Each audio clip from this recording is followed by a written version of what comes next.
appreciate the dialogue between academics who study this history and the media, because I think that kind of cooperation is really necessary in order to debunk some of the misinformation that is currently circulating about the Dalai Lama and the exile Tibetan community and Tibetan history. I really feel like the real question here is, why is the narrative of slavery in Tibet and also this disinformation about the Dalai Lama circulating at this point in time? But, I know I'm a historian and I love to talk about Tibetan history. And so I can, briefly say a few words about the idea of slavery in Tibet. And as a professor, I'm always teaching my students, the importance of historical context and, what terms like slavery or race or religion mean and how they're deployed at certain periods of time for certain purposes. And up until the Chinese takeover of Tibet, Tibet had its own economies, its own social structures. Yes, much of the excess wealth went into the construction of monasteries and the maintenance of those monasteries.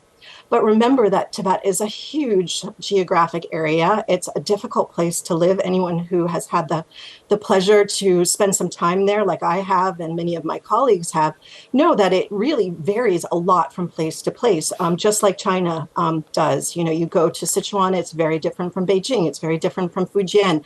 These places are not monolithic. And I think that's always important to keep in mind, because these local geographic features, especially in Tibet, and the regional social circumstances across this vast area of the plateau really determined traditionally what kind of agricultural products could be grown, how much food, came from herding sheep or yaks or the female version of that, dree, and whether or not, an estate could, for example, raise horses to be sold to China for tea, which was a major trade commodity between Tibet and China traditionally. And most importantly, in this case, of course, is who provided the labor, for all these activities. But of course, when we use the term slavery in the West, right, it's most often used in the context of the Atlantic slave trade. And this, this history is still something that we live with. The trauma of this we live with, especially in America. And it's not talked about, I think, enough in our media, but this is real. And the social justice movement here is necessary and real. And I'll come back to that point in a second. But I think Nicole, sorry, I just have to interrupt, because you've explained it in great depth, and we would like to continue, but we don't have as much time. So if we could just ask just a few key questions. So how do you think Tibetans would interpret these criticisms that have been circulating online? Well, I mean, the Tibetans have been in the streets protesting against these criticisms, right? This is, I think, I mean, if we're going to label it criticisms, I would actually label it misinformation. I think it's a deliberate misinformation campaign. I think this, the question of why this narrative is circulating now is really important. It comes only weeks after Putin and Xi met. The actual video circulated on March 1st. The viral highly edited video to make the Dalai Lama look terrible, and I've watched that in horror, that video, was extremely edited, like for salacious content and to make it look hypersexualized. Who did that video? We still don't know. Nobody knows. Nobody knows if it was from China or not.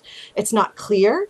But it really circulated en masse in India. That's where it started, and that's where it went viral, and that's where it spread from. So, we need to look at this from a geopolitical angle. Who stands to gain from this narrative? This narrative of slavery has been around for a long time. It was debunked in the 1990s. There's been books authenticating Tibet, answering the questions to the Chinese propaganda about slavery. There was no slavery in Tibet. There was no history of slave trade the way there was in the West in Tibet. It just doesn't exist. There's another term called miser, which the great eminent historian Tsering Chakya talks about in that BBC article that was widely circulated. So I really think the narrative has to be who is behind this misinformation campaign and why. And it's not a question that I can really answer at this point, but I think, I think your analysts, and I know I'm going to be working with some cybersecurity experts at my university to try to understand who edited this video and then who circulated it, because I think it marks a change in the geopolitical order. I don't think that this is a lot of Tibetologists have been surprised by this.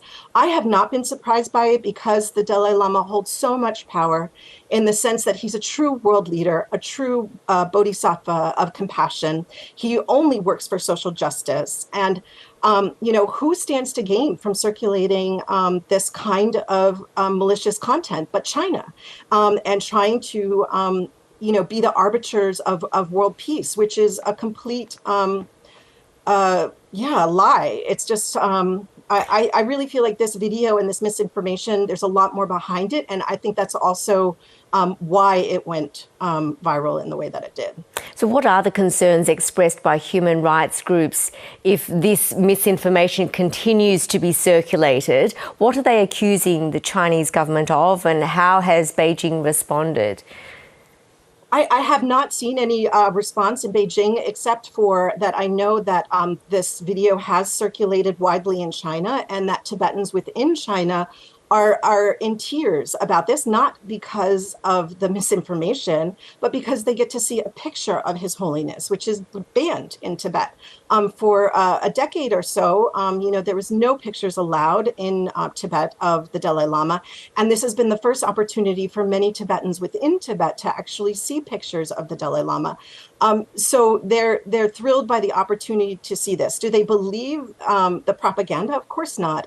Tibetans and Tibetologists, anyone who's ever had contact with the Dalai Lama knows what a pure and kind spirit he is. And we're so lucky to have him here in our time. And, he's getting old. And the power shift is one about, his reincarnation, the politics of reincarnation, the power, who has legitimacy to control the narrative of that. China wants the Dalai Lama under their the new Dalai Lama to be recognized within China, so they can control that narrative. Remember, we come from the perspective with that politics and religion should be separate.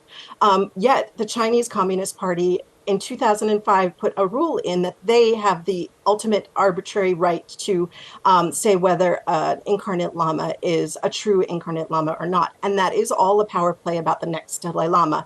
What also happened in March, between the time that this original video of this long Buddhist ceremony circulated, and then the viral video, which happened a month later, on April 8th, is the first evidence that I see of that video by Yin Sun, a Twitter pro-CCP, anti-Uyghur genocide, the liberation of Tibet kind of CCP propaganda Twitter person. He's the one that I saw the first evidence of this video circulating. It doesn't mean that they did it. I have no idea who did it. I have no idea who's behind it. And it was the next day that in April 9th is when it circulated in India. But, so what I do know is that just a final word there, Nicole. We have to, unfortunately, we've run out of time, but you can just have a final word there. Yes, you can just finish your sentence. Yes, I think a Buddhist idea called tendrel, which is the dependent origination, there's many factors that make up something. So really, to get behind this question of whether or not who is behind this misinformation, we need to find out the many factors behind it, because it's not just one. Well, Nicole Willock, thank you for sharing your views with us. A very a complex situation, but we appreciate your time in explaining it to us. Thank you.